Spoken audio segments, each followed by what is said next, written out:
हमारी celiac disease पे। And celiac disease में जैसे मैंने बताया था, सिंपल जो चीज पूछी जाती है, जो बेसिक एमसीक्यू बनता है इसके अंदर, वो बनता है किससे कि सबको पता है, it is a malabsorption syndrome. It is a malabsorption syndrome of the non infectious without systemic features. दो वर्ड हमारे को याद रखने हैं। And then second, etiology. And etiology में हमने क्या कर दिया था? Etiology first, environmental factor. And environmental factors में मैंने क्या बोला था? जैसे कि बेसिक वर्ड क्या बोला जाता है कि गेहूं की एलर्जी। तो गेहूं की एलर्जी, गेहूं में कौन सा प्रोटीन है हमारा? ग्लाइडिन प्रोटीन, ग्लूटीन प्रोटीन जो हम बोलते हैं।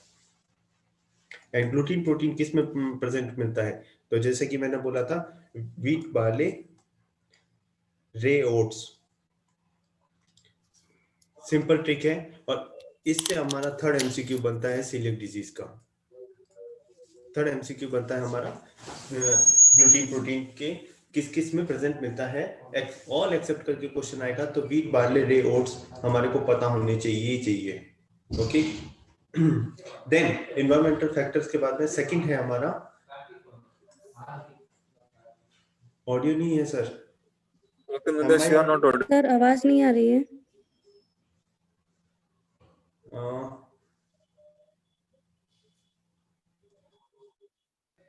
The second etiology factor and second etiological factor is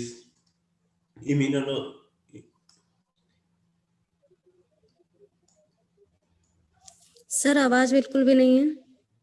immunogenic. किनको नहीं आ रही आवाज? डॉक्टर स्वाति, आपको ना प्रेजेंट मिलती है आईजीए एंटीबॉडीज प्रेजेंट मिलती है। और यही चीज हमारे को क्वेश्चन में पूछ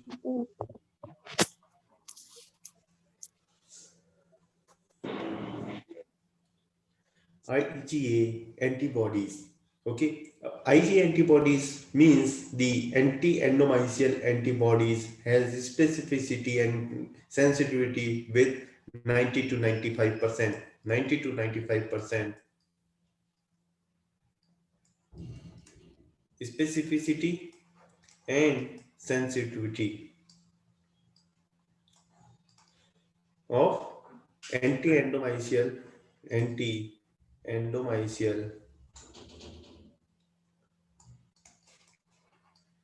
antibodies।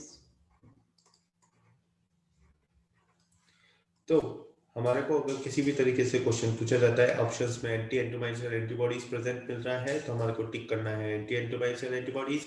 अगर ये मेंशन नहीं है और सिंपली पूछा है कौन सी एंटीबॉडीज प्रेजेंट मिलती है, तो हमारे को क्या टिक करना है? आईजीए एंटीबॉडीज प्रेजेंट मिलती है। Third etiology factor is genetic and genetic cause is HLA।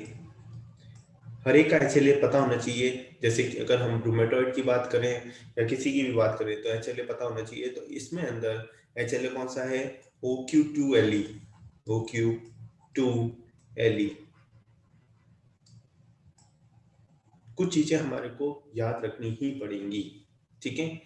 तो जैसे कि मैंने बोला था, हमारे 3 क्वेश्चन मैंने प्रीवियस स्लाइड में बता दिए हैं। थर्ड क्वेश्चन बनता है इम्यूनोजेनिक से कि कौन सी एंटीबॉडीज स्पेसिफिक हैं। Answer is anti endomysial antibodies.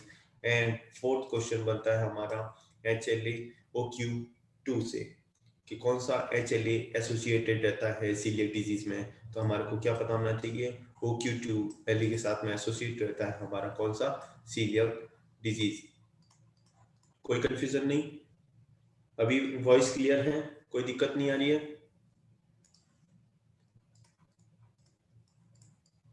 Then we start with the clinical features. And clinical features में सबको पता है क्या मिलेगा हमारे को? डायरिया। ये पूछा नहीं जाता है बट अपने को पता होना चाहिए, इसीलिए मैं बता रहा हूं। डायरिया, स्टेटोरिया,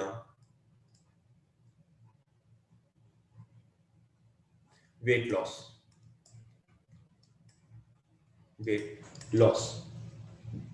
ओके, क्वेश्चन यहां से नहीं बनेगा। तो हम उस सेगमेंट को इतना ज्यादा नहीं छेड़ेंगे, हम सेगमेंट को छेड़ेंगे हमारे डायग्नोसिस पार्ट को। तो डायग्नोसिस पार्ट में सबसे पहला जो डायग्नोसिस बनता है, जो कि सबसे इंपॉर्टेंट डायग्नोसिस है, ठीक है, क्योंकि हमने अभी तक बात की थी एंटीबॉडीज प्रेजेंट मिलती है, तो एंटीबॉडी टेस्ट करा के बॉडीज प्रेजेंट मिलेगी, but sensitivity and specificity around 90 to 95%, but 99% भी नहीं है। तो 99% एंड 100% स्पेसिफिसिटी किसकी मिलेगी? स्मॉल इंटेस्टाइन बायोप्सी, और ये बनेगा हमारा सबसे स्पेसिफिक टेस्ट। इसके अंदर होता क्या है, चीजों को समझने की कोशिश करना, क्योंकि वन लाइनर आंसर आएगा तो आंसर कर दोगे आप, स्मॉल इंटेस्टाइनल बायोप्सी करेंगे, ठीक है। बट हमारे को क्वेश्चन अगर हाई लेवल का पूछा गया है तो वो क्वेश्चन क्या होगा? What are the findings in small intestinal biopsy in a case of the celiac disease, ये क्वेश्चन बनता है। तो हमारे को पता होना चाहिए कि क्या क्या फाइंडिंग्स मिलेगी। तो फाइंडिंग्स देखने से पहले हमारा का सिंपल सा एक डायग्राम इंटेस्टाइनल का देखते हैं।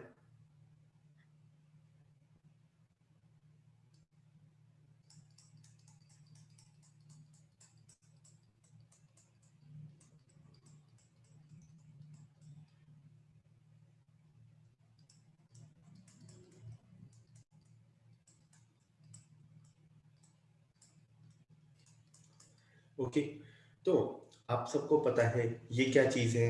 These are the villi, and जो इस तरीके से पिट होते हैं इसी को हम क्या बोलते हैं? क्रिप्ट्स। और ये अगर बेसिक फंडा क्लियर है कि these are the crypts and these are the villi, okay, then आपको समझ में आएगा कि स्मॉल इंटेस्टाइनल बायोप्सी में हमारे को क्या देखने को मिलता है, ठीक है। एक्चुअल में सबसे पहली चीज जो देखने को मिलती है वो होती है फ्लैट अपीयरेंस। क्या देखने को मिलेगी? Flat appearance, okay. तो हमारे अगर सीलियक डिजीज की बात कर रहे हैं तो सीलियक डिजीज के अंदर दो चीजें देखने को मिलेगी। क्रिप्स के अंदर तो क्या मिलेगा हमारे को? Hyperplasia and villi are the atrophy.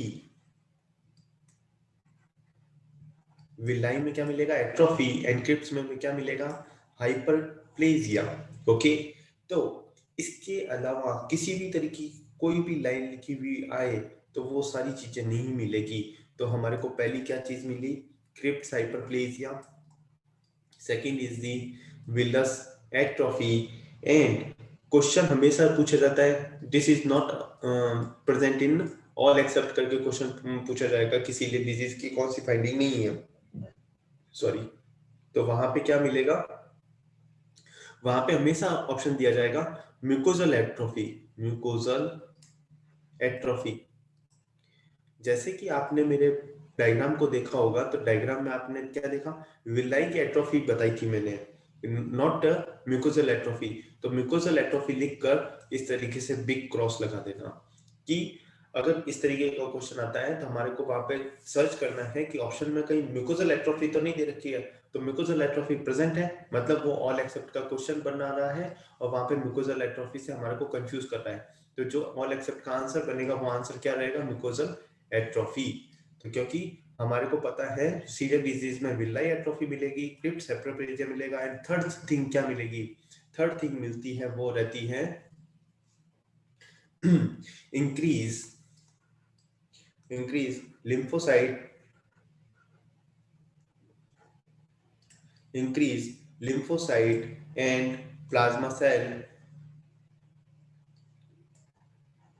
ये वर्ड याद रखना, लिम्फोसाइट्स, ठीक है। Plasma cells in lamina propria.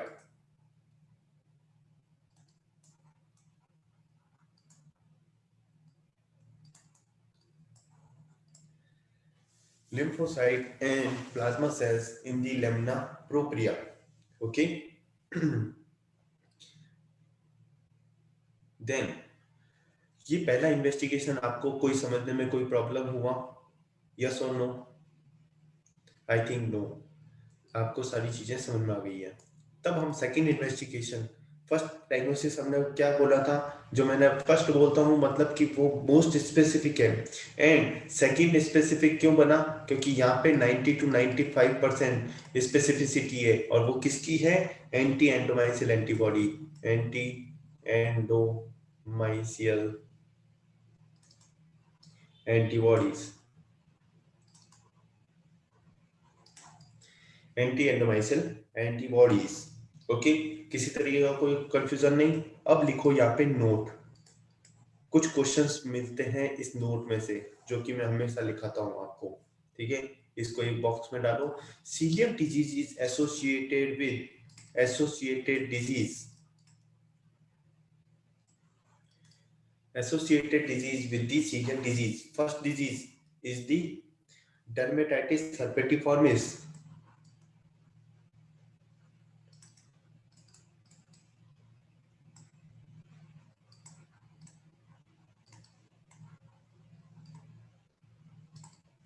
Second,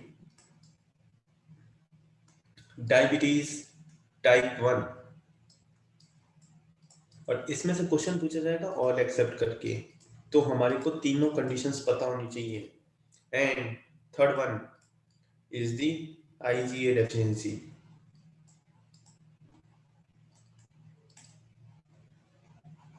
Okay, celiac disease is associated with following diseases: dermatitis herpetiformis, diabetes type 1, IgA deficiencies. Okay, complication of celiac disease, complication क्या बनेगा, simple है, क्या, intestinal lymphomas.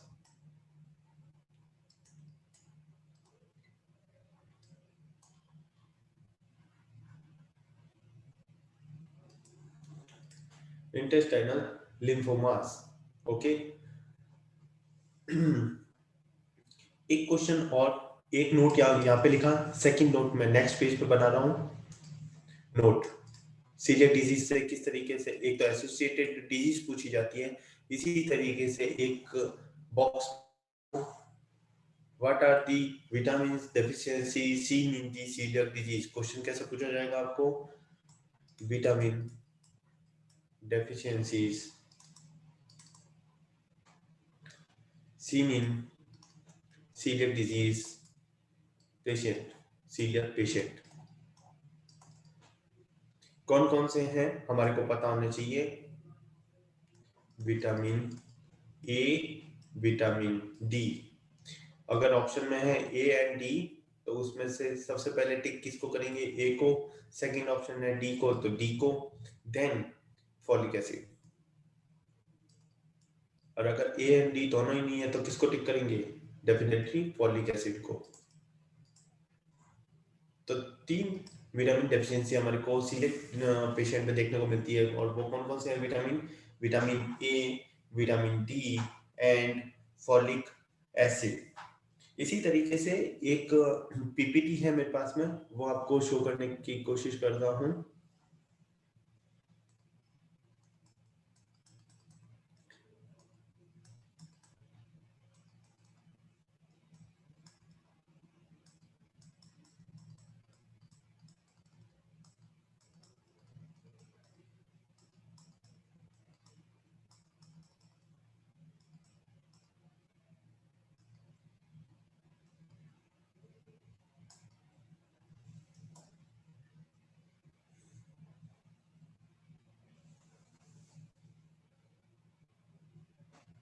Just hold a second, I think charging कम है, मैं एक बार charging पे लगा देता हूँ, 2 second.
Vipas disease. We start with the next celiac disease हमारा complete हो गया है. Then we start with the our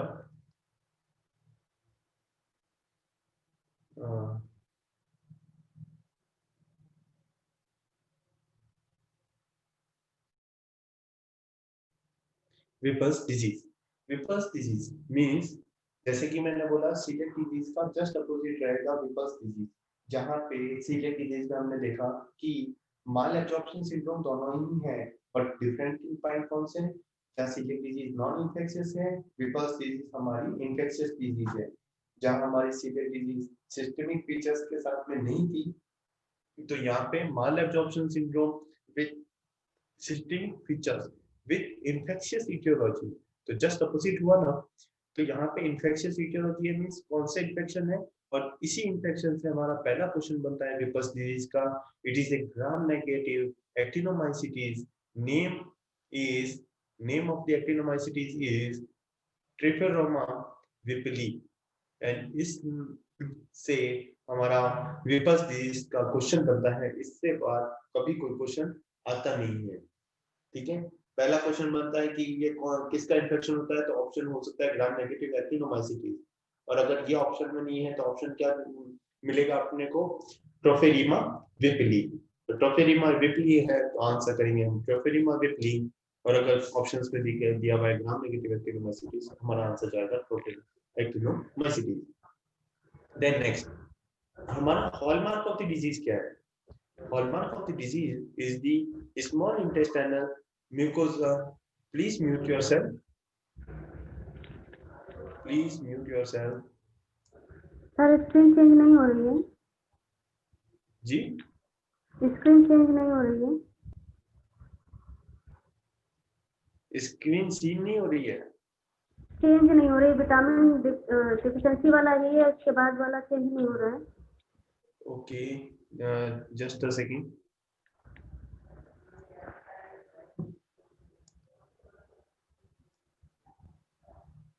अभी शो हो रहा है? जी सर, अब हुआ.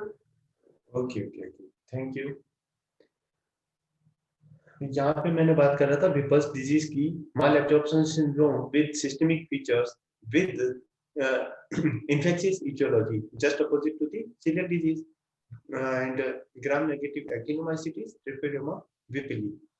Small hallmark of the disease क्या है? हॉलमार्क ऑफ द डिजीज अगर पूछा जाए तो हमारे को पता होना चाहिए. स्मॉल इंटेस्टाइन की म्यूकोजा में क्या मिलेगा? Mucosa laden with the macrophages. जहां पे हमने देखा सीलियक डिजीज में लिम्फोसाइट काउंट्स इंक्रीज हो रहे थे, तो यहाँ पे क्या मिलेगा हमारे को? मैक्रोफेजेस. ओके, तो mucosa laden with the macrophages are the hallmark of the disease.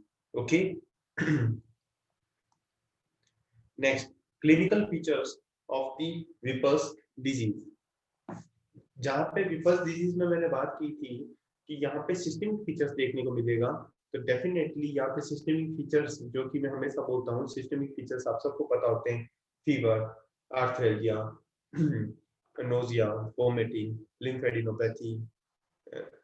इसके अलावा विपर्स डिजीज में हमारे को क्या देखने को मिल रहा है? विपर्स डिजीज में हमारा सीएनएस सिम्टम्स देखने को मिलेगा, और सीएनएस सिम्टम्स में हमारे को कौन कौन से कैरेक्टरिस्टिक्स सिम्टम्स होंगे वहां पे. और वैसे ना ये मेनली 10 to 15% पेशेंट्स में ही देखने को मिलता है, बट हमारे को पता होना चाहिए. जहाँ पे डिमेंशिया देखने को मिलेगा, डिमेंशिया में mainly confusion and memory loss. Other than this dementia, seizures, coma and myoclonus, और ये सारी टर्मिनोलॉजी में आपकी कवर करवाऊंगा आपके सीएनएस की क्लासेस के अंदर, जहाँ पे आपको seizures, epilepsy, what is the difference between the seizures and epilepsy and dementia को कौन कौन से डिमेंशिया होते हैं, हर एक का सीएनएस जब अपना चालू होगा तब आपको ये सारी चीजें कवर हो जाएंगी, ठीक है। इसके अलावा अगर क्रेनियल नर्व इन्वॉल्वमेंट होती है तो क्रेनियल नर्व इन्वॉल्वमेंट से क्या देखने को मिलेगा, निस्टैग्मस ऑफ्थेल्मोप्लेजिया, ठीक है। ऑफ्थेल्मोप्लेजिया मेनली हमारे क्रेनियल नर्व इन्वॉल्वमेंट की वजह से देखने को मिलती है, ठीक है।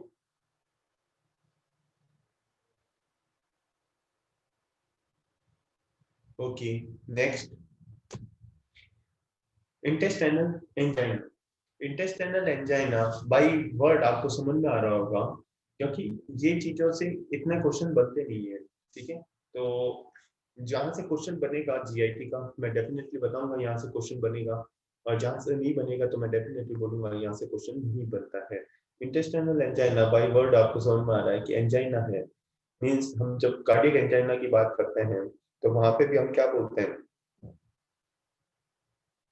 हम इको करवाते हैं और इको में हम क्या बोलते हैं, इको में हम बोलते हैं कि क्या आपका 70% ब्लॉकेज है, आपका 90% ब्लॉकेज है।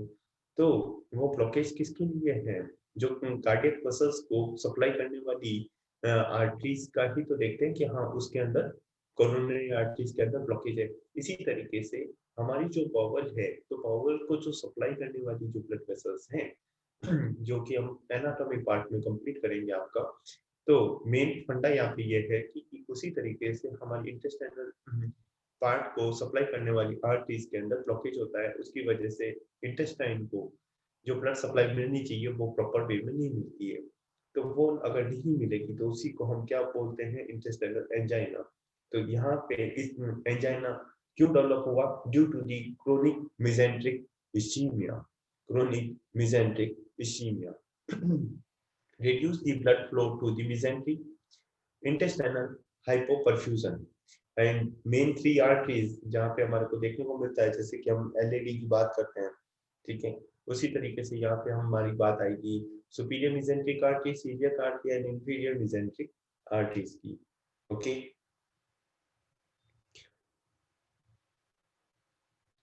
और अगर डायग्नोसिस पॉइंट ऑफ व्यू से बात करो तो वहां पे भी सेम ही रहेगा, ठीक है। उससे पहले सॉरी, डायग्नोसिस से पहले post prandial abdominal pain, actual में जैसे ही पेशेंट खाएगा कोई भी खाना तो वहां पे क्या होगा, पेरिस्टाल्टिक मोशंस स्टार्ट होंगे, और पेरिस्टाल्टिक मोशंस खाना खाने के बाद ही स्टार्ट होते हैं। तो 2 घंटे तक हमारे को पता है कि हमारा एब्डोमेन में रहेगा खाना।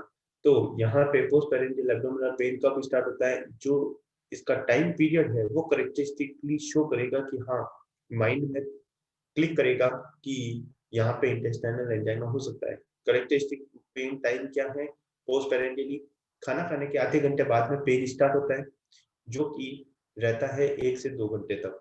आधा घंटे बाद में स्टार्ट होगा, 1 से 2 घंटे तक पेन रहेगा और फिर वापस से मीट आउट हो जाता है, ठीक है। तो वहां पे पेशेंट को पता चल जाता है कि मेरे को खाना खाते ही आधे घंटे बाद में पेन होगा, वो जबरदस्त पेन होगा और वो 1-2 घंटे तक बिल्कुल मैं काम ही नहीं कर पाता। तो उसको क्या हो जाता है, fear of the eating, fear of the food, कि वो खाना ही खाना नहीं पसंद करता है, फियर ऑफ ईटिंग स्टार्ट हो जाता है। तो फियर ऑफ ईटिंग अगर होगा तो मतलब वो खाना नहीं खाएगा, मतलब यहाँ पे क्या सिम्टम आएगा, वेट लॉस। तो ये जो मेरा तरीका है पढ़ाने का कि हाँ हम फ्लो चार्ट से पढ़ रहे हैं कि हमारा पहला सिम्टम क्या हुआ जिसकी वजह से फियर ऑफ ईटिंग हुआ, इसकी वजह से क्या हुआ, वेट लॉस हुआ। एंड वेट लॉस के साथ साथ में करेक्टरिस्टिक सिम्टम, क्योंकि डेफिनेटली वहाँ पे इंटेस्टाइनल प्रॉपर वर्क नहीं है तो वहाँ पे क्या डेवलप होगा, diarrhoea, nausea and vomiting, okay. तो करेक्टरिस्टिक सिम्टम्स में हमारे को post prandial abdominal pain and fear of eating and weight loss याद रखना है। Second, diagnosis point of view से बात करें तो हमारे को पता होना चाहिए कि वो किसकी बात करना चाह रहा है, वो बात कर रहा है क्रोनिक इंटेस्टाइनल एंजाइना की या एक्यूट इंटेस्टाइनल एंजाइना की। अगर वो बात कर रहा है, अगर क्वेश्चन आएगा सीधा का सीधा इंटेस्टाइनल एंजाइना से क्वेश्चन बनता है, वो बनता है हमारा कि what is the choice investigation of choice और gold standard investigation for the intestinal angina, for the intestinal angina. अच्छा, गोल्ड स्टैंडर्ड बेस्ट इन्वेस्टिगेशन में डिफरेंस तो पता है ना,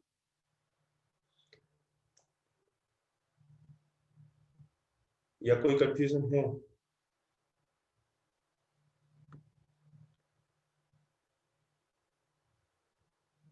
कि हम किसको बोलते हैं बेस्ट इन्वेस्टिगेशन एंड किसको हम बोलते हैं कि gold standard investigation?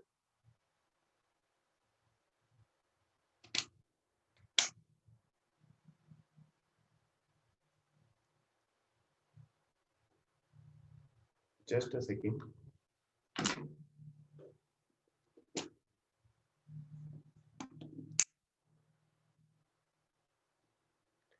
Okay, anyone? No? ठीक है, सिंपल वे में समझ लो कि gold standard test means the वो टेस्ट एकदम बेस्ट टेस्ट है, बट वो उसकी वैल्यू, उसकी कॉस्टिंग बहुत ज्यादा हो सकती है. वो हर सेंटर पर मिले वो जरूरी है नहीं, बट उसकी अगर टेस्ट किया है मींस की एंजियोग्राफी की है तो वो उसकी कॉस्टिंग भी ज्यादा होगी और उसकी स्पेसिफिसिटी भी 100% होगी. बट अगर बेस्ट इन्वेस्टिगेशन की बात करें तो वो डिसाइड की जाती है कि हर सेंटर पे अवेलेबल है, पीएससी सीएससी पे अवेलेबल है या नहीं है, और उसकी कॉस्टिंग पेशेंट अप्रोच में है या नहीं है, with specificity greater than 90%. Okay, जहाँ पे हर चीज को ध्यान में रखा जाता है कि हाँ उसकी स्पेसिफिसिटी भी होनी चाहिए, उसकी पेशेंट कॉस्टिंग के अकॉर्डिंग होनी चाहिए और अवेलेबिलिटी भी होनी चाहिए. बट गोल्ड स्टैंडर्ड ये सारी चीजों को ध्यान में नहीं रखता है, वो केवल और केवल ये ध्यान रखता है कि वो टेस्ट 100% या ग्रेटर देन 98% स्पेसिफिसिटी के साथ में होना चाहिए. ओके, तो ये माइन्यूट चीजें होती हैं, बट हमारे को एज ए डॉक्टर पता होना चाहिए गोल्ड स्टैंडर्ड टेस्ट लिखा है इसका मतलब क्या है, बेस्ट इन्वेस्टिगेशन लिखा है तो इसका मतलब क्या है. ओके, अगर क्रोनिक की बात कर रहे हैं तो एंजियोग्राफी है, और एक्यूट की बात कर रहे हैं बिकॉज एक्यूट के अंदर हमारे पास में बिल्कुल टाइम नहीं है, वहां पे लेप्रोटोमी ही करना पड़ेगा. ओके, इसीलिए आपको क्वेश्चन ध्यान से पढ़ना है कि आपको क्वेश्चन में क्या पूछा गया. Next, short bowel syndrome. Okay, short bowel syndrome के अंदर अगर बात करें कॉजेस की तो यहाँ पे आता है मिजेंट्रिक इस्चीमिया. ओके, जो कि मेजेंट्रिक मस्कुलर डिजीज से डेवलप होगी. Then Crohn's disease is the primary mucosal disease, अभी जैसे मैंने बताया था. देन नेक्स्ट आती है शॉर्ट बाउल सिंड्रोम. इन तीन वजह से ही हो सकती है शॉर्टनेस. एक तो mesenteric ischaemia, next Crohn's disease and next jejuno ileal bypass for the obesity. ठीक है. नेक्स्ट, इसकी वजह से मैनिफेस्टेशन क्या आएंगे वो जरूरी है और ये ही याद रहने चाहिए हमारे को. और वो कौन कौन से हैं, चार सिम्टम है और चार ही सिम्टम याद रखना है. जैसे कि इंटेस्टाइनल एंजाइना एक शॉर्ट टॉपिक था, उसी तरीके से हमारा शॉर्ट बाउल सिंड्रोम भी एक शॉर्ट टॉपिक है. And four symptom are the diarrhoea and steatorrhoea. Second, increase renal calculi, increase renal calculi.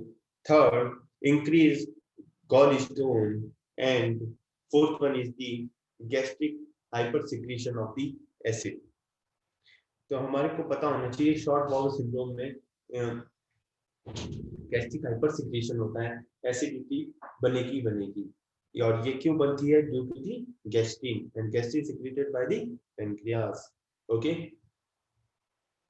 And यहाँ पे एक करेक्टरिस्टिक चीज है और वो पूछी जाती है, short power syndrome is associated with deficiency of the vitamin B12 most commonly, and vitamin A and D. Okay, just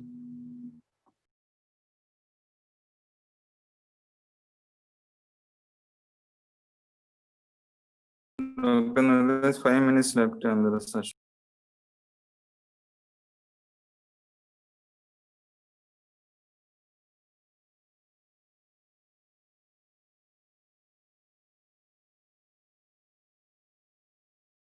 Dr. Nitesh, you are not audible.